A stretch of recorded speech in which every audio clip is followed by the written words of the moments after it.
বন্ধুরা, আজকে একটা নতুন গল্প নিয়ে আসলাম তোমাদের মাঝে। এটা সত্য এবং বাস্তব জীবনের ঘটনা। শেষ পর্যন্ত শোনার অনুরোধ রইল। শুনলে তোমার মধু চলে আসবে। দেরি না করে চলো শুরু করা যাক। দিন আমার কাছে 15 বছর বয়সী একটি ছেলে হাজির হলো। সে এমন একটি ইচ্ছা প্রকাশ করুক যা শুনে আমি কিছুটা বিস্মিত হলাম। এত অল্প বয়সে এত সাহসের সঙ্গে নিজের মনের কথা বলতে পারা সত্যিই বিরল। আমি ভাবলাম তার কম বয়স ও সরলতার কথা বিবেচনা করে চুপ থাকাই ভালো হবে। তবে সে সময় আমার কিছুটা অর্থের প্রয়োজন ছিল। তাই মনে মনে ভাবলাম, এই ছেলেটি তো আমার কোনো ক্ষতি করতে পারবে না। এই ধরনের ব্যাপার সাধারণত 21 মিনিটের বেশি স্থায়ী হয় না। তাই এটাকে আমার জন্য একটা সুযোগ হিসেবে দেখা যেতে পারে। তারপর আমি সেই 15 বছরের ছেলেকে যা ভেবেছিলাম তা আমার সম্পূর্ণ ভুল ছিল। তার বয়স কম হলে কি হবে, সে তো আমার সাথে সারা রাত। বাকিটা গল্পতে বলছি। আমার নাম লিজা, বয়স 18। আমি একজন স্বাধীন এবং আত্মনির্ভরশীল মেয়ে, দেখতে বেশ সুন্দর ও আকর্ষণীয়। ছোট্ট একটি শহরে থাকি, যেখানে সবাই সবাইকে চেনে। আমার বাবা মা অনেক ছোটবেলাতেই মারা গেছেন, তাই একা থাকার অভ্যাস গড়ে তুলেছি। জীবনের সরল ধারা বজায় রেখে চলতে পছন্দ করি। নিজেকে নিয়ে অহংকার করার কোনো প্রয়োজন বোধ করি না। শহরের বাইরে আমার শান্তিপূর্ণ একটি বাড়ি আছে, যেখানে গাছপালা ও ফুলের বাগান রয়েছে।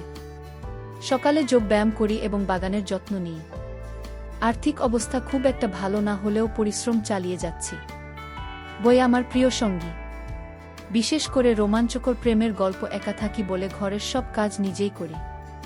সেদিন একটু গরম ছিল, তাই কিছুক্ষণ বিশ্রাম নিচ্ছিলাম। এমন সময় দরজায় হালকা করা নাড়ার শব্দ হল। দরজা খুলতেই দেখি পাশের বাড়ির ছেলে আবির দাঁড়িয়ে আছে। আবির মাঝে মধ্যে আমার বাড়িতে আসে। আমাদের মধ্যে ভালো বোঝাপড়া রয়েছে। আমাদের বাড়ির আশপাশে প্রায় একটি ছেলে ঘুরে বেড়ান। বয়স খুব বেশি হলে 15 বছর হবে। তার চোখে কৌতূহলের ঝিলিক ছিল, যে অনেক কিছু বলতে চায় কিন্তু বলতে পারছে না। একদিন সেই ছেলেটি এসে বলল, দিদি, আপনার কাছে আমার কিছু প্রয়োজন। তার চোখে এক ধরনের উত্তেজনা ছিল, যে কিছু লুকোতে চাইছে। আমি তাকে ঘরে আসতে বললাম এবং জিজ্ঞেস করলাম, তোমার কি প্রয়োজন? ঘরে ঢোকার পর তার চোখে কিছুটা অদ্ভুত ঝিলিক লক্ষ্য করলাম। সে এমনভাবে তাকাচ্ছে যেন কিছু বলতে চায়, কিন্তু বলতে পারছে না।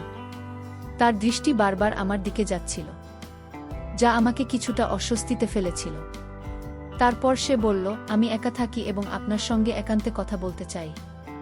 আমি আপনাকে কোনো অসুবিধায় ফেলবে না, বরং আপনার প্রয়োজনে সাহায্য করব। আমি ছেলেটিকে মাথা থেকে পা পর্যন্ত একবার দেখে নিলাম। উচ্চতায় বেশ লম্বা হলেও বয়সে খুব কম। আমি বিনয়ের সঙ্গে জানিয়ে দিলাম, তুমি এখনো ছোট এবং আমি মনে করি না তোমার বয়স এই ধরনের কাজে উপযুক্ত। কিন্তু সে হেসে বলল, আমি ছোটবেলা থেকেই অনেক অভিজ্ঞতা পেয়েছি। মাত্র 10 বছর বয়স থেকেই কাজকর্ম করছি। আমার কোনো পরিবার নেই।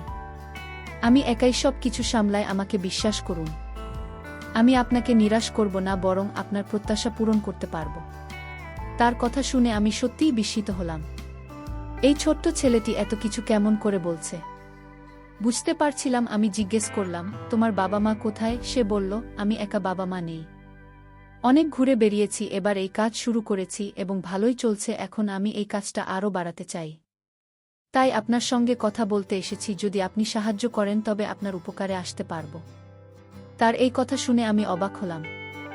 আসলে আমারও এমন একজন সহকারীর প্রয়োজন ছিল, যে ছোটখাটো কিছু কাজ সামলে দিতে পারবে। তাই তার প্রস্তাব গ্রহণ করলাম। পরবর্তী সময়ে সে আমাকে একটি চুক্তির প্রস্তাব দিল। চুক্তি অনুযায়ী প্রতি মাসে কিছু অর্থ প্রদান করবে, যা আমার জীবিকার জন্য সহায়ক হবে। তবে মনে মনে ভাবলাম, যদি কোনো কারণে সময়মতো অর্থ দিতে না পারে তবে আমার জন্য সমস্যা হতে পারে। তবে ছেলেটি মাত্র 15 বছরের এবং সহজেই তাকে প্রয়োজন অনুযায়ী পরিচালনা করতে পারব। এইভাবে চুক্তি পাকাপাকি করলাম। আমি একা ছিলাম, তাই দোকানটি তাকে ভাড়া দিয়ে দিলাম। সে বল দোকানে সে থাকতে চায়, কারণ তারা বড়জোর বলতে কেউ নেই। এতদিন রাস্তার উপর কাজ করত, এখন দোকানে সেটি চালাবে। এতে আমার আপত্তির কিছু ছিল না। তাকে বললাম, ঠিক আছে, শুধু সময় মতো টাকা দিয়ে দিও। এরপর সে দোকানে নারীদের ব্যবহারের কিছু সামগ্রী এনে সাজিয়ে রাখুন। কিছুদিনের মধ্যেই তার ব্যবসা জমে উঠল। সারাদিন দোকান খোলা রাখতে এবং অনেক মহিলা তার দোকানে কেনাকাটা করতে আসতেন। রাত হলে দোকানে ঘুমিয়ে পড়ত। দীর্ঘদিন ধরে দোকানটি খালি ছিল।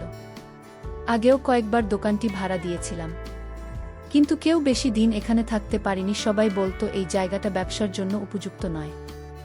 এমনকি আমি ভেবে নিয়েছিলাম দোকানটি আর কেউ ভাড়া নেবে না, কিন্তু এই ছেলেটি শুধু ভাড়াতেই ছিল না, বরং দোকানটি চালিয়ে বেশ জমিয়ে তুলেছে। আশ্চর্যের বিষয় হল, সে দোকানে নারীদের জন্য জিনিসপত্র রাখতে এবং বেশিরভাগ ক্রেতা ছিল নারীরাই। দোকানের কাজের পাশাপাশি সে আমার ছোটখাটো কাজগুলোতেও সহযোগিতা করত। কর্ম এবং বুদ্ধিমান ছিল সে। দোকানে আসা ক্রেতাদের প্রতি তার আচরণ ছিল বেশ আলী এবং জিনিসগুলো সুশৃঙ্খলভাবে সাজিয়ে রাখত, যা আমাকে মুগ্ধ করেছিল। তার দায়িত্ববোধ সময়ের সঙ্গে বাড়ছিল। প্রতিটি জিনিসে অত্যন্ত যত্ন সহকারে পরিচালনা করতে ক্রেতাদের সেবায় মনোযোগী ছিল, এবং তার কাজ ছিল এক ধরনের সততা ও পরিপাটি ছাপ। সে নিয়মিত তার ব্যবসা উন্নতির জন্য নতুন নতুন আইডিয়া নিয়ে আসত, নতুন কিছু কৌশল প্রয়োগ করেছিল, যার ফলে দোকানের বিক্রিও বাড়তে শুরু করল।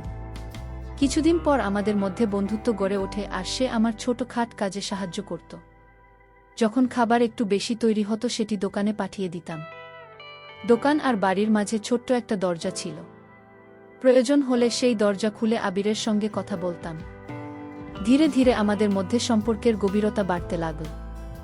আমি নিজেও একাকী ছিলাম, তাই আবিরের সঙ্গে পেয়ে অনেকটাই ভাল লাগছিল। আসলে আমার কোনো সন্তান ছিল না, আর আমার স্বামী সুরেশ গুরুতর অসুস্থ ছিলেন। সংসার চালানো আমার জন্য কঠিন হয়ে পড়েছিল। কেউ কেউ মাঝে মাঝে সাহায্য করলেও দোকান থেকে আসা টাকাটা আমার জন্য বেশ সহযোগিতা ছিল। তাই আবিরের সঙ্গে সম্পর্কটা ঘনিষ্ঠ রাখার চেষ্টা করছিলাম, যে সে দোকান ছেড়ে না যায় এবং আমার এই ছোট্ট আয়ের উৎস বজায় থাকে। কিন্তু আমি জানতাম না যে ছেলেটিকে আমি ছোট এবং সরল মনে করেছিলাম, সে এতটাও সহজ সরল নয়। আমাদের সম্পর্কের গভীরতা বাড়তে থাকলে আমি তাকে আমার বাড়িতে আসার অনুমতি দিলাম। ছোট ছোট কাজের জন্য সে আমার বাড়িতে চলে আসত, আর বাকি সময়ে দোকানে কাটাতো আমার স্বামী সুরেশের। এতে কোনো আপত্তি ছিল না, কারণ আমার কাছে তখনও 15 বছরের একটি বাচ্চা ছিল। বরং আবিরের উপস্থিতিতে আমাদের জীবনটা অনেকটাই জীবন্ত হয়ে উঠেছিল। আগের মতো একাকিত্ব আর মনোভাব ছিল না। কিছুদিন পর ঋতু পরিবর্তনের কারণে সুরেশের স্বাস্থ্যের অবনতি হতে লাগল। আমার কাছে তাকে হাসপাতালে নেওয়ার মতো টাকাও ছিল না। একদিন এমনই এক সময় আমি কাঁদছিলাম। আবির আমাকে দেখে জানতে চাইল, তুমি কাঁদছো কেন? তাকে সব বললাম, সুরেশের অসুস্থতা, হাসপাতালের খরচের চাপ এবং আমার একাকিত্বের অনুভূতি, একজন সন্তানের অভাব আমার জীবনের শূন্যতাকে আরও বাড়িয়ে দিয়েছে। আবির আমার কথা শুনে মুচকি হেসে বলল, তাহলে সন্তান নিচ্ছেন না কেন? এতে সমস্যা কি? তার প্রশ্নে আমি লজ্জায় পড়ে গেলাম। বুঝিয়ে বললাম, সুরেশ এখনো অসুস্থ। বিবাহের শুরুতে সুরেশ ইচ্ছে ছিল না যে আমরা সন্তান নেয়ার ঝামেলায় যাই, তো সন্তান নেওয়ার প্রয়োজন অনুভব করলাম। তাহলে হঠাৎ অসুস্থতা আমাদের জীবন একেবারে পাল্টে দিয়েছিল। সুরেশ একের পর থেকে সে আর সুস্থ জীবনে ফিরতে পারেনি। ভালোবেসে বিয়ে করলেও ধীরে ধীরে সম্পর্কটি বাধ্যবাধকতার রূপ নিয়েছিল, কারণ আমার সামনে আর কোনো পথ খোলা ছিল না। আবির হয়তো আমার মুখের অভিব্যক্তি বুঝতে পারছি। সে বলল, আপনাকে চিন্তা করতে হবে না, আমি তো আপনার পাশে আছি। শীঘ্রই আপনার সব সমস্যা দূর হয়ে যাবে। আবিরের কথায় আমার মুখে হাসি ফুটে উঠল। সে এত ছোট হয়েও এত সাহসী যে প্রতিটি সমস্যার মুখোমুখি হতে পারে, আর আমি এত বছর পেরিয়ে এসেও সাহস জোগাতে পারিনি। আবির ছোটবেলায় মাত্র 7 বছর বয়সে তার বাবা মাকে হারিয়েছি, তবুও সে জীবন সংগ্রামে হার মানেনি। নিজের পথ নিজেই তৈরি করেছেন, এবং পাশাপাশি সুরেশেরও যত্ন নিতে শুরু করেছিল। আবিরের সরলতা ও সাহসিকতা আমার মন ছুঁয়ে গেল। তার কথাগুলো আমাকে কিছুটা হলেও স্বস্তি এনে দিল। সে আমার পাশে থাকার প্রতিশ্রুতি দিল এবং আমার একাকিত্বের সঙ্গী হওয়ার প্রস্তাব করল। এতে আমার মনের সাহস ছিল। আমি বললাম, আবির, তোমার প্রতি আমি সত্যিই কৃতজ্ঞ। তোমার কথাগুলো যেন আমার জীবনে নতুন আশার আলো নিয়ে এসেছে। আমার কথায় কিছুটা স্বস্তি হচ্ছিল।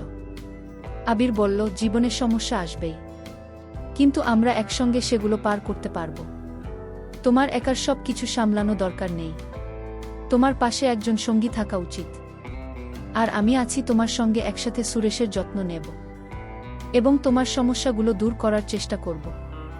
আবিরের কথায় যে আন্তরিকতা, সততা ছিল, তা আমাকে গভীরভাবে ছুঁয়ে গেল। সে নিজে অনেক কঠিন সময় পার করছে, তবুও কখনো হাল ছাড়েননি। তার দুই মনোবল আমাকে অনুপ্রাণিত করল। তার কথাগুলো আমাকে প্রশান্তি এনে দিল। আবিরের সাহসিকতা এবং তার ইতিবাচক মনোভাব আমাকে আবার জীবনের প্রতি বিশ্বাস ফিরিয়ে দিন। তোমার সঙ্গে আমার জন্য অনেক মূল্যবান বললাম আবিরকে। কিন্তু তোমার তো নিজের জীবন আছে, নিজের স্বপ্ন আছে। তোমার এত দায়িত্ব কাঁধে নেওয়ার প্রয়োজন নেই। চিন্তা ও সম্মানের সঙ্গে আমি শান্তভাবে উত্তর দিল, আমি অনেক কিছু হারিয়েছি। জীবনের পথচলা সবসময় সহজ হয় না, কিন্তু যখন আমরা অন্যের পাশে দাঁড়াই তখন এক বিশেষ ধরনের আনন্দ পাই। সুরেশের যত্ন নেওয়া আমার কাছে একটি দায়িত্ব, কারণ আমি জানি তিনি তোমার জীবনে কতটা গুরুত্বপূর্ণ। তার কথাগুলো শুনে আমি এক মুহূর্তের জন্য থমকে গেলাম। ভাবতে লাগলাম, কেউ কি সত্যি এতটা নিঃস্বার্থভাবে সাহায্য করতে পারে? তবে এসব চিন্তা বাদ দিলাম। যখনই আমি কোনো কাজে বাইরে যেতাম, আবির সুরেশের পাশে থাকত এবং তাকে সঙ্গ দিতে। তাদের মধ্যে ঠিক কী কথোপকথন হতো আমি জানতাম না, তবে আমাকে দেখলে আমি শান্ত হয়ে যেত। আবির প্রতিশ্রুতি দিয়েছিল, সে আমার সকল অভাব পূরণ করবে। তার এই কথায় আমার মুখে হাসি ফুটে উঠেছিল। আমি সন্তানের অভাব অনুভব করছিলাম, আর এই শূন্যতা পূরণের ইচ্ছা আমার মধ্যে ছিল। তবে ইচ্ছা আবির কিভাবে পূরণ করবে তা আমার কাছে ছিল এক প্রশ্ন। তবু তার আনন্দের জন্য আমি মনের কষ্টটা গোপন করে হাসি মুখে থাকতাম।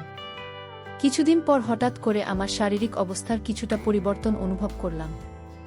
অসুস্থ হয়ে পড়লে আবিরে আমাকে চিকিৎসকের কাছে যাওয়ার পরামর্শ দিন এবং অর্থ সহায়তা দিন। চিকিৎসকের কাছে গেলে জানা গেল আমি মা হতে চলেছি। এটা শুনে যেন মাথার উপর আকাশ ভেঙে পড়ল। এটা কিভাবে সম্ভব? আমি কাঁপা হাতে রিপোর্ট নিয়ে বাড়ি ফিরলাম। ভয় সুরেশকে বিষয়টি জানালে সে মুচকি হেসে বলল, এটা তো সম্ভব, হয়তো আমি এখন একজন সন্তানের বাবা হওয়ার জন্য প্রস্তুত। যদি ঈশ্বর আমাদের এই সুখবর দিয়ে থাকেন, তাহলে হাসি মুখে গ্রহণ করো। সুরেশের কথায় আমি অবাক হয়ে গেলাম। সত্যি কি আমি সুরেশের সন্তানের মা হতে যাচ্ছি? এটা বিশ্বাস করা কঠিন ছিল, কারণ তার স্বাস্থ্যগত কোনো উন্নতি দেখা যাচ্ছিল না। তবু আমি মেনে নিলাম যে হয়তো আমি সুরেশের সন্তানের মা হতে চলেছি। এরপর থেকে নিজের যত্ন নিতে শুরু করলাম। আর আবির এটা জানতে পেরে ভীষণ খুশি হল, যেন তার নিজের বাড়িতে নতুন অতিথি আসছে। দোকানের কাছ থেকে ফ্রি হলে আবির প্রায় আমাদের বাড়িতে চলে আসত। সে নিজেই সুরেশ যত্ন নেওয়ার দায়িত্ব নিয়েছে এবং আমাকে স্বস্তি দিতে নানা কাজে সাহায্য করত। এমনকি আমার জন্য ফল জুস নিয়ে আসত। তার দোকানও ভাল চলছে, আর দিনগুলো এভাবেই কেটে যাচ্ছিল। অবশেষে 9 মাস পরে আমি একটি সুন্দর শিশুর জন্ম দিলাম। মজার বিষয় হল, শিশুটি আমার বা সুরেশের মতো দেখতে নয়, বরং অনেকটা বিয়ের মতো দেখতে। আমি কখনো শিশুর মুখের দিকে তাকাতাম, কখনো আবিরের দিকে হাসতে হাসতে। আবির বলল, আপনি তো আমাকে এত দেখেছেন যে আপনার বাচ্চাটা আমার মতো হয়ে গেছে। শুনেছি মা যদি কাউকে বেশি দেখেন, সন্তানও অনেক সময় তার মতোই দেখতে হয়। আবিরের এই কথায় আমি লজ্জায় মাটিতে মিশে গেলাম। এত কম বয়সে তার এসব বিষয় জানা দেখে আমি অবাক হলাম। আমার কোলের সন্তান আশায় আনন্দে আমার মন ভরে উঠল। বাড়িতে ফিরে মনে হচ্ছে জীবন যেন নতুন করে বেঁচে উঠেছে। কিন্তু সন্তান হওয়ার পর ব্যয় অনেক বেড়ে গিয়েছিল, আর বুঝতে পারছিলাম না কিভাবে সব সামলে। তখন আবির আমাকে সাহায্য করতে লাগল। সন্তানের খরচের দায়িত্ব সে নিয়েছিল। আমাদের জন্য সে মোটেই অপরিচিত ছিল না। আমি তাকে ছোট ভাইয়ের মতোই আপন ভাবতে শুরু করেছিলাম। তার জন্যই আমাদের অবস্থা এখন অনেক ভালো। ভাবলাম তাকে ছোট্ট একটি ধন্যবাদ জানাব, তার প্রিয় খাবারগুলো রান্না করে খাওয়াব। আবির আসার আগে আমি বাচ্চাটিকে ঘুম পাড়িয়ে রান্নাঘরের কাজে লেগে পড়লাম। কিছুক্ষণ পর আবির এল, তার মুখে মিষ্টি হাসি। আমি তাকে সাদরে অভ্যর্থনা জানিয়ে খাবার পরিবেশন করলাম। আবির খেতে খেতে বলল, আপনি দারুণ রান্না করছেন। আপনার সাহায্য করতে পেরে আমি সত্যিই খুশি। তার কথাগুলো শুনে আমার মন ছুঁয়ে গেল। আমি বললাম, আবির, তোমার সাহায্য ছাড়া আমার জন্য জীবনটা অনেক কঠিন হতো। সে বিনয়ের সাথে বলল, আমি যতদিন আছি আপনার কোনো অভাব হবে না। তার কথাগুলো আমাকে আরও আশ্বস্ত করুন। আবিরের সাহস ও সমর্থন আমাকে ও আমার সন্তানকে এক নতুন শক্তি দিল। সময় সাথে সাথে আমার ছেলের সাথে আমার জীবনে একটা স্বাভাবিকতা চলে এল। যদিও আবিরের সাহায্য সবসময় অমূল্য ছিল, তবু আমি নিজেই নিজের পায়ে দাঁড়ানোর চেষ্টাও করেছিলাম। কিছুদিন পর যখন আমার সন্তান 6 মাস বয়সে পৌঁছান, হঠাৎ জানতে পারলাম আমি আবার মা হতে চলেছি। এক মুহূর্তের জন্য অবাক হয়ে গেলাম। এত দ্রুত আমি আবার মা হতে যাচ্ছি। আমার মনে এক ধরনের আতঙ্ক জন্মালেই নতুন সন্তানের দায়িত্ব কিভাবে পালন করব। আমার প্রথম সন্তান তো এখনও ছোট, আর সুরেশের দায়িত্ব আমাকে পালন করতে হচ্ছে। আমার চিন্তা দেখে সুরেশ বলল, ঈশ্বর আবারও আমাদের আশীর্বাদ দিতে চলেছেন, এতে ভয় পাওয়ার কিছু নেই। আমাদের প্রথম সন্তান যেমন এসেছে তেমনি দ্বিতীয়টি আসবে। আমি মাথা নিচু করে বললাম, আমাদের সকল দায়িত্ব আবিরের কাঁধে। সে আমাদের কিছু না হলেও তার সাহায্যে আমরা দাঁড়িয়ে আছি। এরই মধ্যে আমাদের দ্বিতীয় সন্তানও এলো, আর আমি 2 সন্তানের দায়িত্ব পালনে ব্যস্ত হয়ে গেলাম। আমি এত ব্যস্ত ছিলাম যে নিজের দেখভাল করার সময় পেতাম না, যা পুরোপুরি আবিরের উপর নির্ভরশীল হয়ে পড়েছিলাম। আবিরের সঙ্গে আমার গভীর বন্ধুত্ব গড়ে উঠেছিল, যেখানে আমরা সব কথা শেয়ার করতাম। সারাদিন সন্তানদের সামলাতাম, রাতে ক্লান্তিতে ঘুমিয়ে পড়তাম। আবির অনেক সময় সন্তানদের ঘুম পাড়াতে অল্প বয়সে এসে আমাদের পরিবারের দায়িত্ব নিয়েছি, যা আমাকে অবাক করত। আবির কখনো অভিযোগ করত না, বরং আনন্দ নিয়ে দায়িত্ব পালন করত, যা আমার জন্য ছিল শান্তির। তবে মাঝে মাঝে মনে হতো তাকে এত বোঝা দেওয়া ঠিক না। একদিন আবির এসে বলল, আপনি আমাকে পর ভাববেন না, আমি সব করতে পারি। তার এই কথাগুলো আমাকে আশ্বস্ত করত। 3 সন্তানের মা হয়ে আমার জীবন বদলে গিয়েছিল। ভেতরের পুরনো খালি ভাবটা মুছে গিয়েছিল। এই বাচ্চাগুলো আমাকে দাও, তুমি শান্তিতে ঘুমাতে পারবে। আবির হাসি মুখে বলল, আমি খুশিমনে বাচ্চাগুলোর হাতে তুলে দিলাম। সে প্রতিবারেরই